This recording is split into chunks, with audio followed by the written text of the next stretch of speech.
Page 98, Greensleeves. We have another lead sheet. Remember, a lead sheet is where they give you the melody and the chords, the name of the chords above the staff. You have to improvise. You have to make up your own accompaniment to it. I'll give you some ideas on page 99, but you can use, you're going to collect a whole library of ideas as you go through music, and you just try different things out. You have to experiment.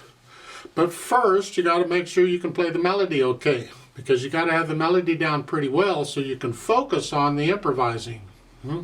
So 3/4 time, and we're starting out here, sort of. So it's coming on beat 3, 3, 1, 2, 3, 1 and 2, 2. They say crossover. That's okay. You don't have to, because I can go here for the half note. I can simply reach down.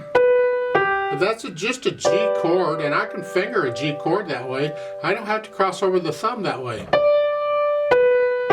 And then I can do third finger for the 8th note, and I'm back to what they're doing. It's up to you on how you finger it. I'm giving you options. Then lift up. It's the end of a phrase, a musical sentence. And you do that some more. Go down to the measure 15. 3. It's 3, 2, 1. 2, and then 2. It's not quite an octave. It's close. 2, 3, 1 and 2. Now you're going to cross over. You pretty much have to there.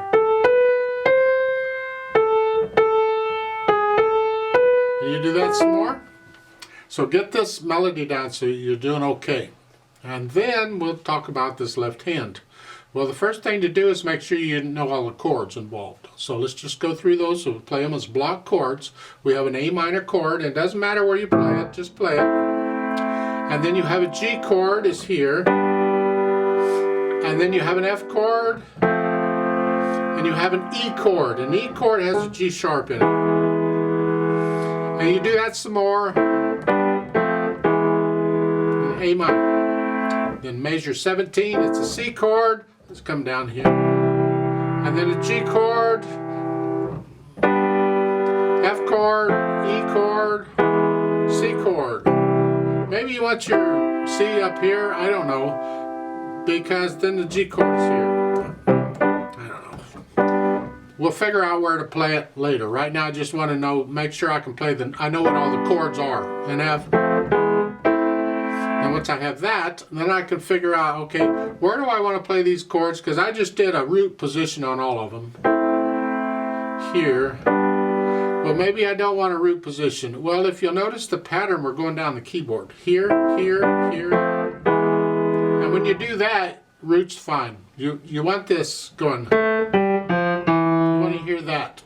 It's sort of a melodic thing going down. So we'll probably use root position on those. There. But then when you get to measure 15 and you're here, then for the C chord, you might just want to stay in this position. Just a C chord is just here, so it's here. That's a C chord, and it's close to where the A minor was. And then the G chord, the G stays here, and I just bring these two down. That's a G chord.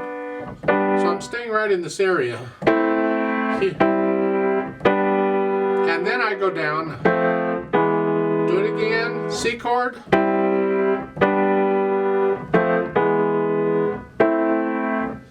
That sort of works. So try it with the melody. I'm just going to do block chords at the beginning of each measure here.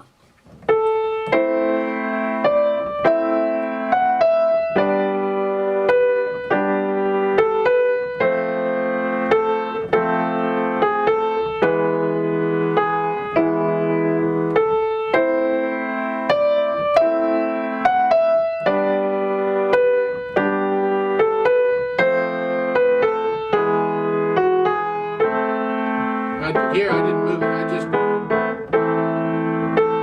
because I didn't want to come up. I could have come up, but from E to A minor, I've just gone up here. I'm just leaving the E where it is. And then C, G,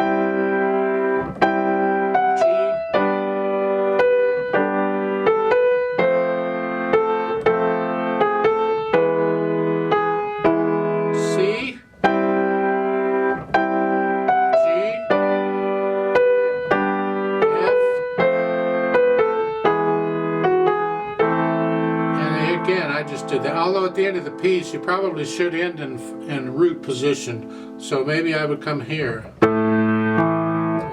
to here.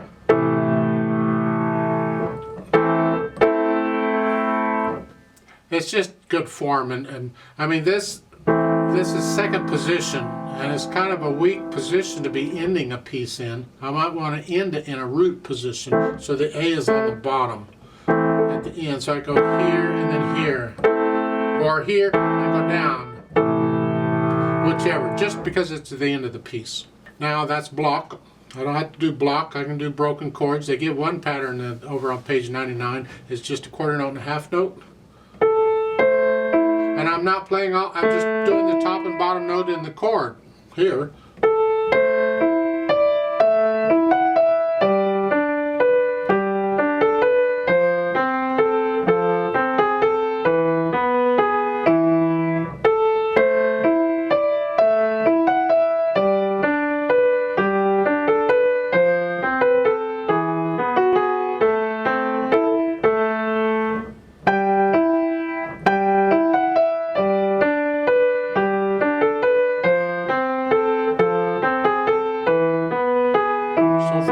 One pattern. You could do, maybe play the top two notes in the chord.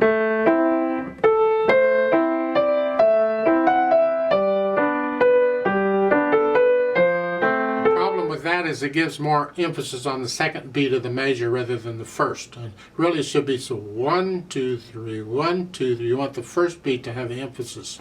So that may not work so well, but since there's 3 notes in a chord, play them arpeggiated like that.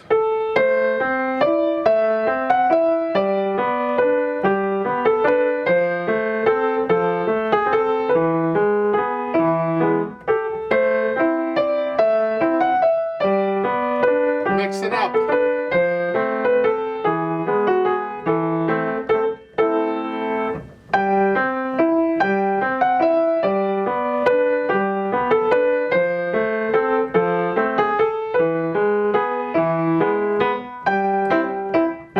So I can do that. It's another pattern.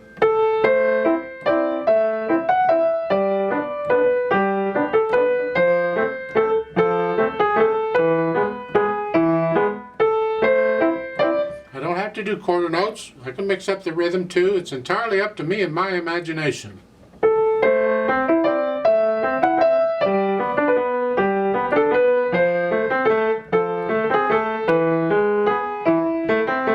So, whatever. Anything goes there. It's entirely up to you on how you want to do it. If you want to pedal it, you change the pedal with each harmony. Every time you change a chord, I suggest you simply change the pedal with each measure. Whether the harmony changes or not, change the pedal, because otherwise it gets too blurry. I think their pedaling suggestions they're making are too blurry. You're catching too many notes in one pedal. No. So keep it clean. Yeah.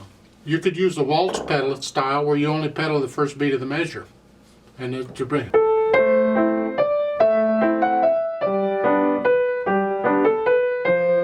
So I'm playing quarter, quarter, rest, and I just pedal with the first beat of each measure. It's another effect. You have to experiment, but have fun with it. It's a cool thing to do.